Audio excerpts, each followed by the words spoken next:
Kondisi 70% subsidi BBM selama ini dinikmati oleh masyarakat mampu, atau dengan kata lain sangat tidak tepat sasaran. Ini tidak akan terjadi kalau ada keseriusan dalam mengawal kebijakan pemerintah, kalau ada keseriusan berpihak kepada masyarakat.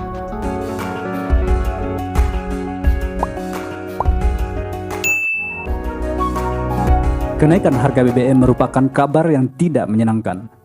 Dan jika ingin melakukan survei, tentu jauh lebih banyak yang tidak setuju jika dibandingkan dengan yang setuju harga BBM naik. Kalau ada di sini yang setuju harga BBM naik, berarti Anda musuh saya dan musuh lebih dari separuh rakyat Indonesia. Itu bercanda ya guys, karena perbedaan pendapat itu wajar-wajar saja. Hanya ada beberapa orang yang kepanasan ketika pendapatnya ditolak. Pemikiran itu yang perlu diluruskan.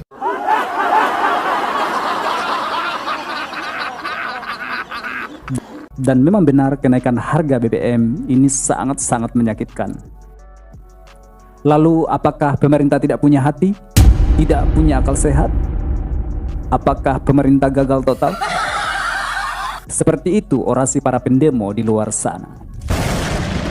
Banyaknya hujatan dan riuhnya demonstrasi sana-sini membuktikan bahwa pemerintah telah mengambil kebijakan yang tentunya menyakitkan rakyat Indonesia. Di satu sisi memang menyakitkan, tapi tidak semua yang sakit itu berbahaya. Tapi bisa jadi obat yang dapat menyembuhkan atau menyehatkan, recovering. Jadi, terkadang kita juga harus melihat dari sisi pengambil kebijakan. Karena idealnya dalam melihat persoalan, kita harus belajar melihat dari berbagai sisi, dari berbagai perspektif, agar kita bisa memperoleh informasi yang seutuhnya, informasi yang valid. Ya, ibaratkan lirik cewek, jika ingin menilai dari aspek keputihannya, jangan hanya lihat mukanya, jangan sampai muka doang yang putih.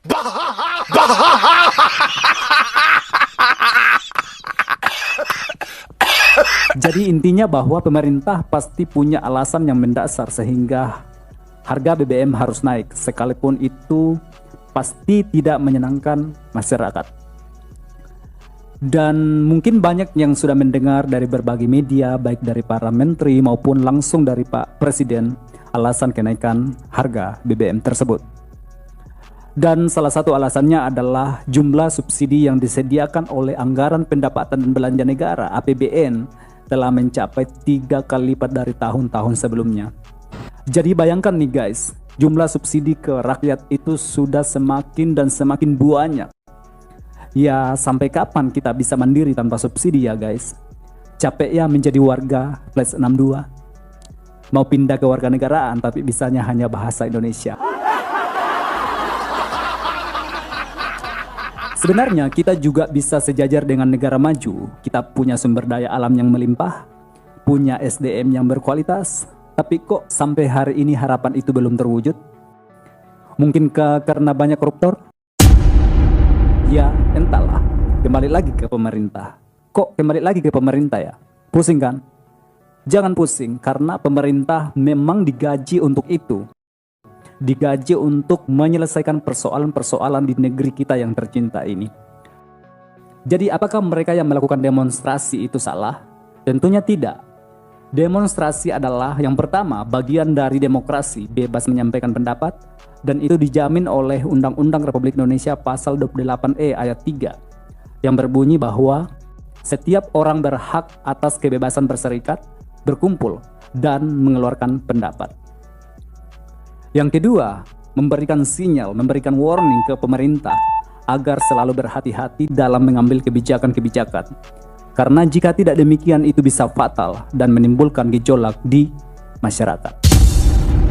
Mungkin ada yang bertanya lagi, kan ada perwakilan rakyat, ada legislatif atau DPR, yang selain salah satu tugasnya adalah menampung dan menindaklanjuti aspirasi rakyat, tetapi juga melakukan fungsi pengawasan terhadap pelaksanaan undang-undang, anggaran, dan mengawasi kebijakan-kebijakan pemerintah.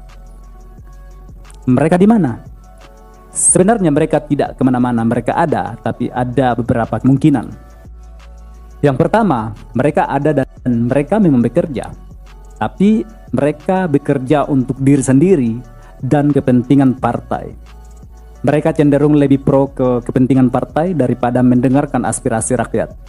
Karena rakyat itu dibutuh hanya pada saat mendekati pemilu. Setelah mereka duduk, setelah mereka terpilih, ya silahkan menjawab masing-masing sesuai pengamatan teman-teman. Hanya banyak masyarakat yang tidak menyadari hal itu. Setiap kali rakyat berteriak, menjerit, menyampaikan aspirasi, sangat jarang anggota dewan yang mau turun.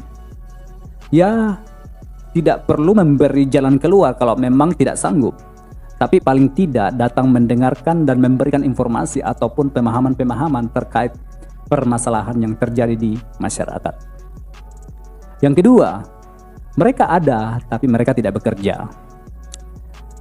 Kalau persoalan malas bekerja ini kembali ke komitmen awal pada saat meminta dukungan ke masyarakat, berarti dia mengkhianati komitmen yang telah dibuat kepada masyarakat. Masih terkait pengawalan kebijakan pemerintah, ada hal yang menarik alasan pemerintah menaikkan harga BBM saat ini. Tadi kita sudah bahas salah satu alasan kenaikan harga BBM adalah subsidi yang disediakan oleh APBN selama ini sudah sangat dan semakin banyak. Tapi yang kedua adalah subsidi yang selama ini yang disediakan oleh pemerintah yang banyak itu hanya 30% tepat sasaran, yaitu untuk masyarakat kurang mampu. Sedangkan 70% dinikmati oleh masyarakat mampu, dan hal itu disampaikan sendiri oleh pemerintah. Informasi apa yang kita bisa peroleh dari kondisi ini? Lagi-lagi bahwa kondisi ini mengindikasikan adanya kegagalan dalam mengawal kebijakan pemerintah. Kondisi 70% subsidi BBM selama ini dinikmati oleh masyarakat mampu, atau dengan kata lain sangat tidak tepat sasaran. Ini tidak akan terjadi kalau ada keseriusan dalam mengawal kebijakan pemerintah, kalau ada keseriusan berpihak kepada masyarakat. Dan masih banyak lagi program pemerintah di sektor lain, baik pelaksanaannya maupun pengawasannya di masyarakat atau di daerah-daerah tidak berjalan seperti yang seharusnya. Sehingga bansos yang akan dicairkan oleh pemerintah dalam menopang masyarakat yang akan terdampak atas kenaikan harga BBM ini, hal itu pun menimbulkan keraguan sejauh mana bisa berjalan. Dan jangan sampai kita hanya penikmat narasi, penikmat pidato terkait kebijakan-kebijakan di pusat yang berpihak kepada masyarakat, tapi pengimplementasian di masyarakat atau di daerah-daerah selalu kurang maksimal karena kurangnya pengawasan. Saya Daniel Aring, demokrasi akan berkualitas ketika ada ruang untuk berpikir dan berpendapat. See you on another videos.